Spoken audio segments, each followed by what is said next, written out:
Paulie, do you have time tonight to come on the screen? Yeah, can you hear me at all? How are you doing? Oh, you got Chewbacca behind you to back you up. That's nice. Yeah, Chewbacca and Mr. T, actually. I pity the fool. Yeah, I do not particularly recall this incident of software piracy that you were talking about, Just but a I'm sure statute of liberty, statute of limitations. if you claim it happened, you are a truth teller. So, but yeah, I mean, when it comes to expressing your creativity and you have no money and all you have is the hunger, then if you have a little know-how, you're not going to let things get in your way. You're going to persevere and get those barriers out of the way just for the sake of learning, right? I've now paid for more than my fair share of software. As have I. And yeah, so it's like the way that you give back once you've attained those skills.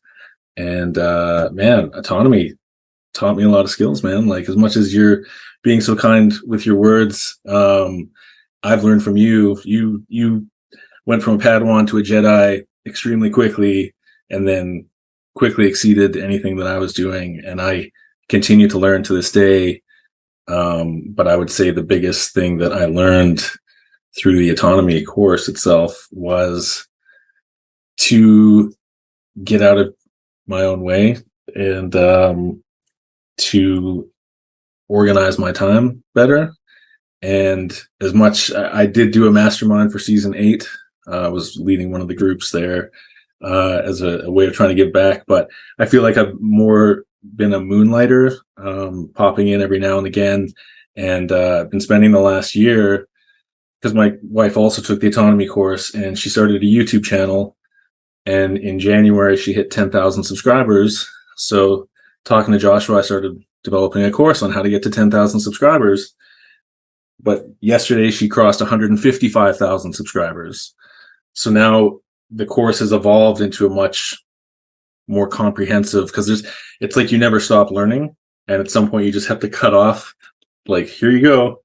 And this is your course, but it's just been this evolving thing.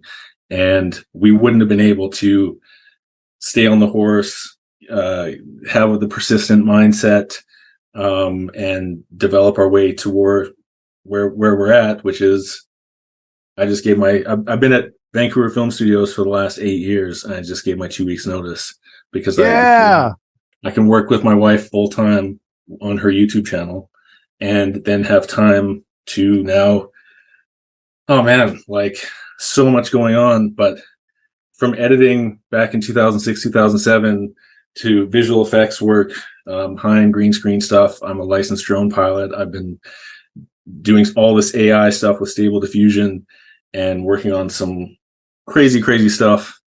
But it's really at root, like, learning in autonomy, they teach you the skill to teach yourself anything. And whereas I felt I had that skill before I met you, before autonomy, you actually get the proper methodology for how to teach yourself something effectively. So you don't make as many mistakes. You don't spend so much time spinning your wheels, and you're able to just, like, pick stuff up and do it without a fear of failure. That's the other big one. I learned how to cope with failure properly, to learn from failures. And, it's whatever doesn't kill you makes you stronger, but you learn way more from your failures than from your successes. And so now I've learned to kind of embrace failure. And as long as you find purpose from it and learn something, then it was never pointless. That's fantastic. Now, what was one of the big challenges? So you already had, years ago, you had IT skills, right? Because you're helping them keep those Hollywood movies safe from getting stolen off the servers. And then with your own self-tutelage of, like, learning how to film interviews, and then we learned green screen stuff. And there was that software that we used back in the day, Ultra, to do the green screen backgrounds. And then you started, like, shooting, you do a shoot on your own. And I remember one you're like, hey, we can make video with DSLRs now. And you had real lenses. And I was like, bro, I'm on a JVC from, like, Best Buy, and you're showing me, like, 35 millimeter lenses on these cameras. And so you were always, like, teaching yourself something interesting and applying it to your environment, and then learning how to get paid through those things and keep moving up and building out your skill set. So tell us about Ria's business. So first off, can I get I'm trying to get to 50,000 subscribers on YouTube. Can you guys make a plan for me to maybe get to 55,000, something like that? I have a Yeah, different technical problem than she has. Like, they don't want my stuff to be seen on YouTube. I could make whatever, but they won't show it. But I still need a plan. I like that. yeah. It's the thing with YouTube is they're like kryptonite to what they term controversial content. And the problem is anything worth talking about these days is kind of controversial. Yeah. So, my wife picked the safe topic of tarot readings, and before last year she'd never done tarot readings. So she picked up a skill, developed a passion around it, started doing readings just locally because we were both out of work because of the COVID pandemic. And we decided not to get the jab. So that compounded complications. And she said, "Hey, it's my daughter's birthday. I think I'm going to launch a YouTube channel." And for 6 months, it was a struggle. It made no money at all. Occasionally, she get a private reading through the channel, right? You're trying to find ways to monetize. We wrote an ebook, a 14-day challenge for your mindset, and that sold some copies. But it wasn't until January when things started clicking. She got monetized. It's sort of a deal with the devil, but as long as you're not talking about all these things that apparently cost billionaires lots of money, then tarot readings are like a harmless form of self-help and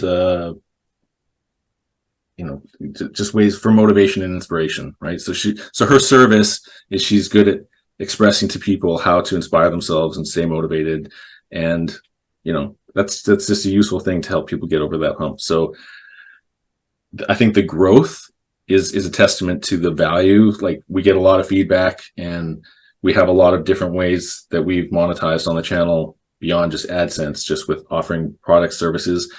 And my whole thing has been getting my family all interested. I've been teaching them all editing video. Yeah. So my brother's editing, my wife's been editing her own videos. My sister-in-law, who we live with, she's developing candles that Ria's selling on the channel.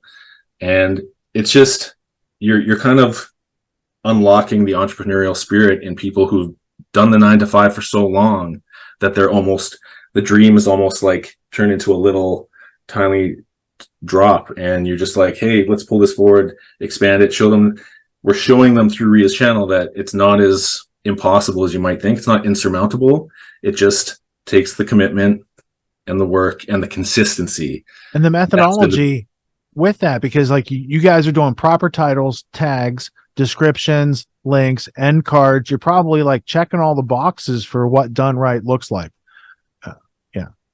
100%, and codified that, and which is going to be in the course. But there's also tools out there, like I didn't know about, like TubeBuddy and vidIQ, that if you're creative, you can leverage those to find out where you're going to have good title placement, right? There's the psychology of your thumbnails about creating a mystery or showing an emotion, but really each video is a value offering. You're making a promise that the person's either going to feel this way or get this value, and then you got to deliver on it. And as long as you deliver on that promise consistently, people keep coming back. And as long as they keep coming back, YouTube keeps sharing your videos. And that's the short version of the pattern to growth. It's a matter of, a lot of us, when we start out, we're making videos for ourselves, as we should, but not with our niche audience in mind. So we're not thinking of who's going to actually want to watch this video and how do we appeal it to them the most. And so that's what we want to teach. And that's everything being a remix. I think a lot of, other than the nuts and bolts, we're trying to remix everything we learned in autonomy that helps a person get out of their own way, stay committed, stay consistent, and see things through. That's fantastic. Now, what pro tip or like best practice could you recommend for people? The one I recommend is the one that I lack the most, which is consistency. I get so distracted so easily by something new and interesting, and I refuse to chalk it up to some kind of diagnosis or medical diagnosis. I just find everything about life interesting, and I'm so curious about so many things. So learning to focus my curiosity one thing at a time, and if I start something, seeing it through to the end before I start the next thing, instead of what I do, which is juggling like 5 things at once, and then a ball drops and I'm like, well, gotta finish these 4. And it's just consistency. And I think that's why My wife hasn't missed a single day of uploading between 3 and 4 videos a day. She hasn't missed a day in over a year, and that consistency has proven itself. So that's what I'd recommend, because if I had more of that, I'd be a lot further. Yeah, me too. That's good consistency and inspiring and not surprising. And I'm really proud of you. And I'm proud of you for getting out of the studio and being able. That was a great job. That was a great setup. But the fact that you're in a better setup and you can say, I don't need your job anymore. here's my notice. That's fantastic. And yeah, I want to catch up this week because I do owe you a call from like last month, probably still. I've been busy. And this is how I see my friends sometimes. They show up here. Thanks, Paulie. Good seeing you, bro. You guys have a great evening. Yeah.